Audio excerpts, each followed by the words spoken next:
يا سلام على حفلتها قمر وربي يبارك فيها يا سلام يا سلام يا سلام لا كلام ودي فرحتها.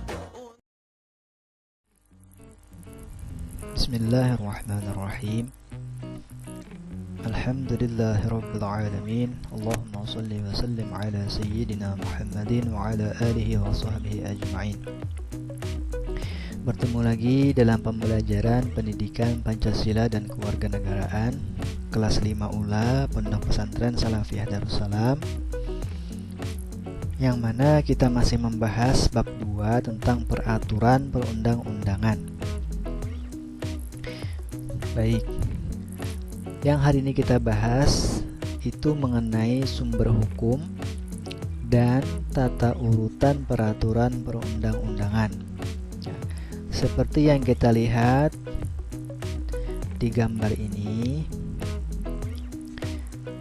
tata urutan perundang-undangan di Indonesia itu yang paling tinggi adalah Undang-Undang Dasar 1945.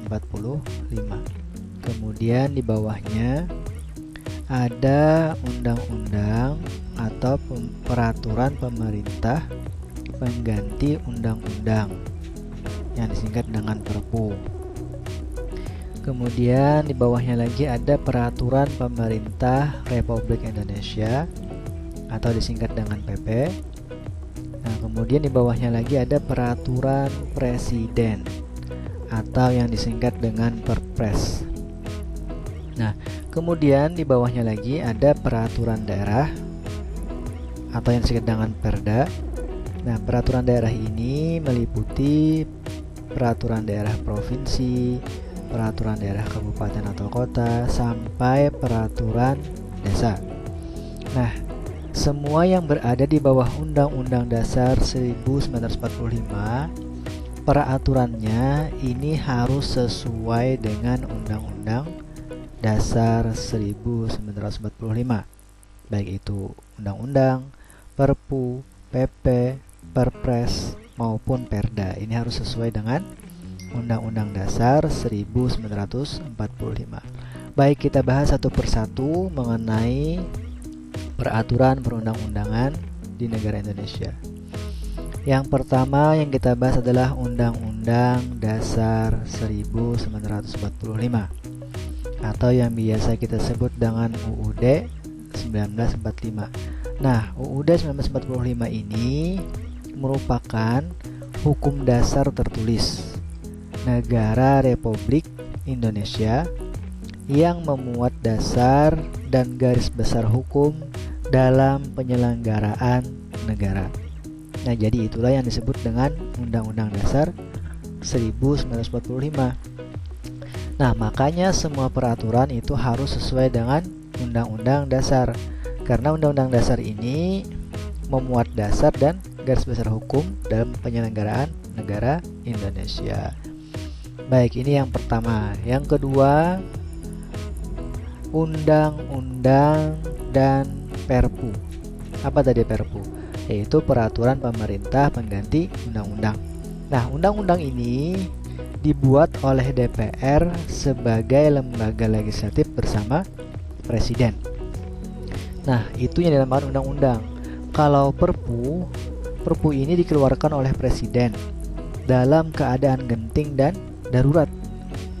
Nah, kemudian perpu juga harus diajukan dan disetujui oleh DPR agar dapat diberlakukan. Kemudian jika DPR menolak, maka perpu tersebut harus dicabut. Kemudian selanjutnya ada yang dinamakan dengan Peraturan Pemerintah Republik Indonesia atau PP. Nah, peraturan pemerintah ini dibuat untuk menjalankan undang-undang yang telah ditetapkan sebelumnya. Kemudian peraturan presiden atau Perpres ini adalah dibuat oleh presiden untuk menjalankan fungsi dan tugasnya, yaitu berupa pengaturan pelaksanaan administrasi negara dan pemerintahan. Nah, semua ini mulai dari Undang-Undang Dasar sampai dengan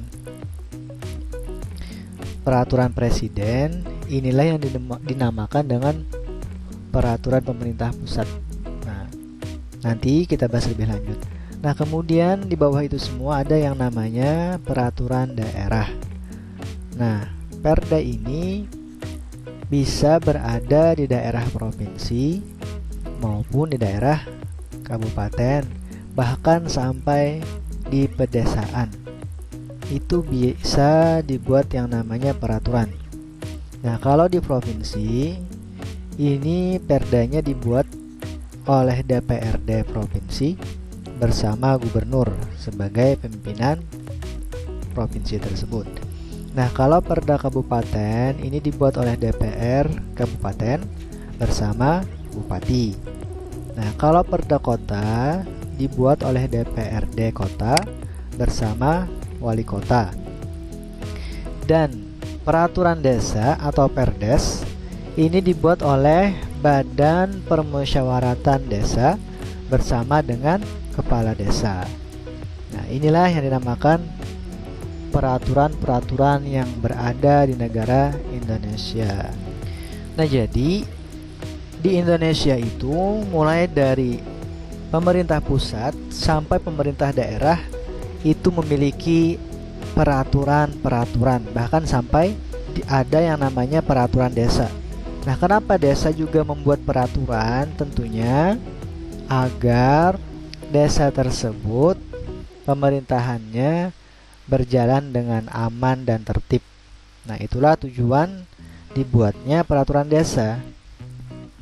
Untuk pertemuan kali ini saja yang Bapak sampaikan. Semoga ada manfaatnya.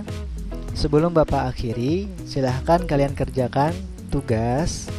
Yang pertama, mengapa pemerintah desa juga membuat peraturan perundang-undangan.